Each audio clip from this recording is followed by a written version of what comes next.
새벽에 넣으신 여러분들 주님의 이름으로 환영하고 축복합니다. 오늘도 하나님이 부어주신 은혜가 차고 넘치시기를 소망합니다. 저희 함께 사도신경 하심으로 새벽 기도로 나아가겠습니다. 전능하사 천지를 만드신 하나님 아버지를 내가 믿사오며 그 외아들 우리 주 예수 그리스도를 믿사오니 이는 성령으로 잉태하사 동정녀 마리아에게 나시고 본디오 빌라도에게 고난을 받으사 십자가에 못 박혀 죽으시고 장사한 지 사흘 만에 죽은 자 가운데서 다시 살아나시며 하늘에 오르사 전능하신 하나님 우편에 앉아 계시다가 저리로서 산자와 죽은 자를 심판하러 오시리라. 성령을 믿사오며 거룩한 공예와 성도가 서로 교통하는 것과 죄를 사하여 주시는 것과 몸이 다시 사는 것과 영원히 사는 것을 믿사옵나이다. 아멘. 제가 오늘 함께 나누기 원하는 말씀은 마태복음 22장 1절부터 14절 말씀입니다. 마태복음 22장 1절부터 14절까지 말씀 제가 봉독하도록 하겠습니다. 예수께서 다시 비유로 대답하여 이르시되 천국은 마치 자기 아들을 위하여 혼인잔치를 베푼 어떤 임금과 같으니 그 종들을 보내어 그 청한 사람들을 혼인잔치에 오라 하였더니 오기를 싫어하거늘 다시 다른 종들을 보내며 이르되 청한 사람들에게 이르기를 내가 오찬을 준비하되 나의 소와 살찐 짐승을 잡고 모든 것을 갖추었으니 혼인잔치에 오소서 하라 하였더니 그들이 돌아보지도 않고 한 사람은 자기 밭으로 한 사람은 자기 사업하러 가고 그 남은 자들은 종들을 잡아 모욕하고 죽이니 임금이 노하여 군대를 보내어 그 살인한 자들을 진멸하고 그 동네를 불사르고 이에 종들에게 이르되 혼인잔치는 준비되었으나 청한 사람들은 합당하지 아니하니 내 거리 길에 가서 사람을 만나는 대로 혼인잔치에 청하여 오라 한대 종들이 길에 나가 악한 자나 선한 자나 만나는 대로 모두 데려오니 혼인잔치에 손님들이 가득한지라. 임금이 손님들을 보러 들어올새 거기서 예복을 입지 않은 한 사람을 보고 이르되 친구여 어찌하여 예복을 입지 않고 여기 들어왔느냐 하니 그가 아무 말도 못하거늘 임금이 사원들에게 말하되 그 손발을 묶어 바깥 어두운 데에 내던지라. 거기서 슬피 울며 이를 갈게 되리라 하니라. 청함을 받은 자는 많되 택함을 입은 자는 적으니라. 아멘. 오늘도 한 절 한 절 함께 읽어 나아가기 원합니다. 오늘 예수님은 21, 22장에 나오는 마지막 비유인 혼인잔치의 비유를 말씀하십니다. 먼저는 2에서 6절입니다. 천국은 마치 자기 아들을 위하여 혼인잔치를 베푼 어떤 임금과 같으니 그 종들을 보내어 그 청한 사람들을 혼인잔치에 오라 하였더니 오기를 싫어하거늘 다시 다른 종들을 보내며 이르되 청한 사람들의 이르기를 내가 오찬 준비하되 나의 소와 살찐 짐승을 잡고 모든 것을 갖추었으니 혼인잔치에 오소서 하라 하였더니 그들이 돌아보지도 않고 한 사람은 자기 밭으로 한 사람은 자기 사업하러 가고 그 남은 자들은 종들을 잡아 모욕하고 죽이니. 오늘 혼인잔치를 이제 비유하시며 말씀하실 때 혼인잔치를 베푼 임금이 있었다고 성경은 이야기합니다. 이 임금이 종을 보내어 사람들을 혼인잔치에 초대하고 있는 상황입니다.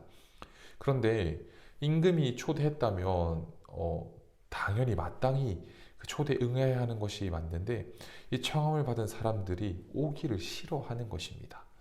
다시 다른 종들을 보내어서 다시 한 번 더 초대합니다. 그런데 그냥 초대하는 것이 아니라 내가 오찬을 준비했다. 이것저것 맛있는 것을 엄청 준비했고 모든 것이 갖추어져 있으니 와서 먹고 마시기만 하면 된다라고 말했는데도 이 사람들은 임금의 말을 전하는 종들을 돌아보지도 않고 한 명은 자기 밭으로 한 사람은 자기의 사업장으로 그리고 남은 자들은 그 종을 잡아 모욕하고 죽이는 일이 벌어집니다. 7에서 9절입니다. 임금이 노하여 군대를 보내어 그 살인하는 자들을 진멸하고 그 동네를 불사르고 이 종들에게 이르되 혼인잔치는 준비되었으나 청한 사람들은 합당하지 아니하니 내 거리 길에 가서 사람을 만나는 대로 혼인잔치에 청하여 오라 한대. 어떻게 해요? 자기의 종들을 모욕하고 죽인 그곳에 군대를 보내어 살인한 자들을 진멸하였고요. 그리고 그 동네를 불사르라 명령합니다. 또한 혼인잔치는 준비되었으나 손님이 없으니 내 거리 길에 가서 누구든지 상관없이 만나는 사람을 다 청하여 데리고 오라 말합니다. 10절입니다.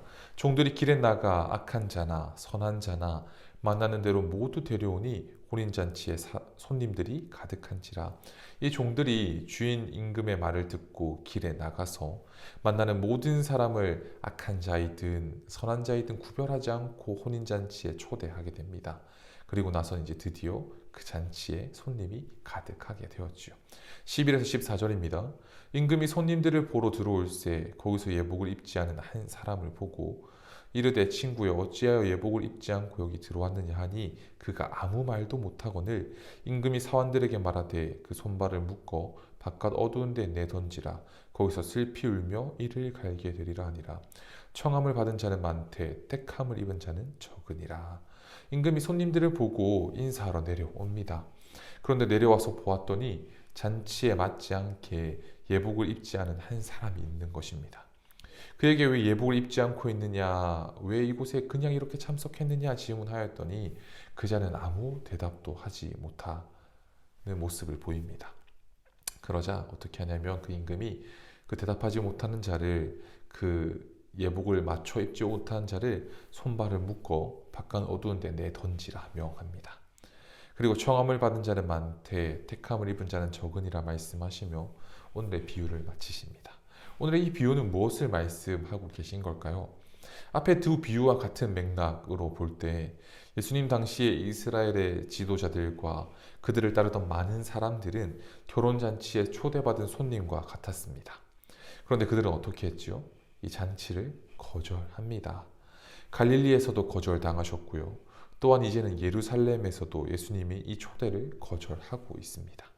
하나님은 그토록 기대하고 기다려온 잔치를 계획하셨고, 그리고 그 계획대로 메시아가 여기 오셨는데 사람들은 예수님에 대해 알고 싶어 하지도 않고 그 사실을 알리려고 한 선지자들을 모욕하고 죽였으며 끝내는 예수님도 십자가에 매달게 할 것입니다.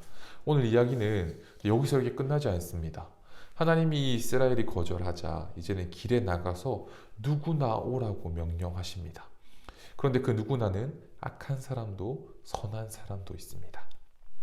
우리가 성경의 말씀으로 보면요, 구원받지 못할 이방인들, 눈먼 자, 걷지 못하는 자, 병든 자, 고아와 가부 등등 그 모든 부족한 사람들에게도 잔치에 참여할 수 있는 길이 열렸습니다. 그런데 누구나에게 열려 있지만 12절입니다. 이르되 친구여 어찌하여 예복을 입지 않고 여기 들어왔느냐 하니 그가 아무 말도 못하거늘. 하나님은 그 열려있는 잔치의 자리에 들어온 사람이 잔치의 자리에 맞게 오기를 원하십니다. 사랑하는 성도님들, 우리가 방금 읽었던 그 말씀처럼 더 정확하게 말하면 우리가 눈먼 자였지 않습니까? 우리가 걷지 못하는 자, 병든 자와 같았습니다. 고아와 가부, 이 잔치에 참여하지 못할 자와 동일했습니다. 그런 우리가 은혜로 이 잔치에 초대를 받았습니다. 그렇다면 우리가 해야 할 것은 딱 하나입니다. 네, 초대해 주셔서 감사합니다. 내가 그 초대에 기쁨으로 응답해서 나아가겠습니다 하는 것입니다. 다리 저는 자들이, 눈먼 자들이 주께 나와왔을 때 예수님은 그들이 있는 모습 그대로 괜찮아 라고 하시지 않았습니다. 참 정확하게 이해하셔야 되는데요. 그들이 아파서 눈 멀어서 이걸 거부한 게 아니라 그들이 그냥 또 눈먼 상태로도 괜찮아, 다리가 아파도 괜찮아가 아니라 그들을 고치시고 새롭게 하셨습니다. 창녀들과 세리가 하나님 앞에 나왔을 때 예수님의 사랑은 그들의 그 모습 그대로를 향해 사랑으로 다가가서 그들을 안아주셨지만 그 안아주시면서 끝나는 것이 아니라 옛 모습 그대로 창녀로 세리로 그 삶에 두신 것이 아니라 그들의 삶이 치유되고 변화되게 하셨습니다. 우리도 마찬가지입니다. 오늘 이 비유는 지금 며칠째 똑같은 이야기를 계속하고 있습니다. 그들은 거절하였고 그리고 하나님께서 약속하신 그때가 올 것이다 분명히 얘기합니다. 그럼 우리도 그 초대에 응하려면 날 찾아와 주신 그 놀라우신 십자가 사랑의 반응에 옛것을 벗어버리고 하나님의 혼인잔치에 어울리는 옷을 입고 가야 합니다. 사랑하는 성도님들, 자격 없는 나를 불러주신 그 놀라운 은혜 가운데 청함 받았지만 택함 받은 자는 작다라는 이 슬픈 말씀으로 끝나지 않고 하나님의 그 기쁨의 잔치자리에 참여하는 성도님들 되시기를 주님의 이름으로 축복합니다. 제가 잠깐 기도하겠습니다. 사랑하는 예수님, 지금도 살아계시고 우리 함께 하신 주님 감사합니다. 하나님, 오늘도 생명 허락하시고 주님 앞에 나와 예배할 수 있게 은혜 베풀어 주셔서 감사합니다. 하나님, 자격 없는 나를 불러주신 그 은혜에 감사합니다. 그런데 하나님, 내가 그 불러주셔서 들어간 그 잔치자리 가운데 하나님, 준비되어지지 않은 그냥 옛 모습 그대로 나아가지 않게 하시고 하나님, 그 잔치자리에 부름의 기쁨으로 나아갈 수 있는 아버지, 정말 그 모습으로 하나님 앞에 나아갈 수 있게 축복하여 주시옵소서. 하나님, 근데 그것이 우리의 힘과 우리의 능으로 되지 않습니다. 하나님, 우리 치열하게 살아낼 테니 하나님께서 은혜 베풀어 주시고 하나님께서 붙들어 주시옵소서. 오늘 하루도 그렇게 인도하실 줄 믿으며 놀라우신 이름 우리 주 예수 그리스도 이름으로 기도드렸습니다. 아멘. 오늘 이렇게 두 가지로 한번 같이 기도하기 원합니다. 첫 번째는요, 자격 없는 나를 불러주신 은혜에 감사하게 하옵소서. 두 번째로 기도하기 원하는 것은 하나님의 잔치자리의 부름에 기쁨으로 나아가는 자 되게 하옵소서. 우리 두 가지 기도 제목 붙들고 함께 기도하며 나아가겠습니다. 함께 기도합니다.